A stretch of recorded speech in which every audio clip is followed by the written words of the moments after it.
தற்போது கிடைத்துள்ள அண்மைச் செய்தி. நீலகிரி, கோவை மாவட்டங்களில் இன்றும் நாளையும் மிக கனமழை பெய்ய வாய்ப்புள்ளதாக சென்னை வானிலை ஆய்வு மையம் தெரிவித்திருக்கிறது. நீலகிரி, கோவை மாவட்டங்களில் இன்றும் நாளையும் மிக கனமழை பெய்ய வாய்ப்புள்ளதாக சென்னை வானிலை ஆய்வு மையம் தெரிவித்திருக்கிறது.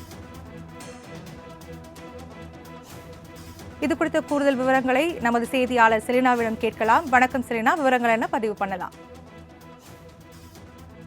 மேற்கு திசையின் காற்று வேக மாறுபாடு காரணமாக தமிழகத்தை பொறுத்தவரையிலும் இன்று 2 மாவட்டங்களில் மிக கனமழைக்கு வாய்ப்பிருப்பதாக சென்னை வானிலை ஆய்வு மையம் தெரிவித்திருக்கிறது.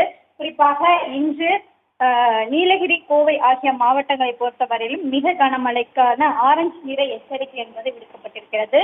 அதே போல நாளை பொறுத்தவரையிலும் நீலகிரி, கோவை ஆகிய மாவட்டங்களில் கனமழை பெய்ய வாய்ப்பிருப்பதாக சென்னை வானிலை ஆய்வு மையம் தெரிவித்திருக்கிறது.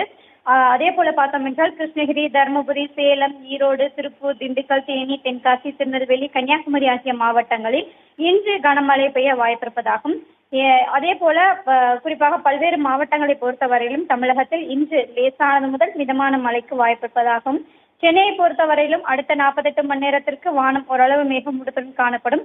நகரின் ஒரு சில பகுதிகளில் மற்றும் மாலை நேரத்தில் மழைக்கான வாய்ப்பு இருக்கக்கூடும் என்றும், வானம் மேகமூட்டத்துடன் காணப்பட இருக்கக்கூடிய நிலையில் இன்று லேசானது முதல் மிதமான மழைக்கு வாய்ப்பு இருப்பதாக சென்னை வானிலை ஆய்வு மையம் தெரிவித்திருக்கிறது.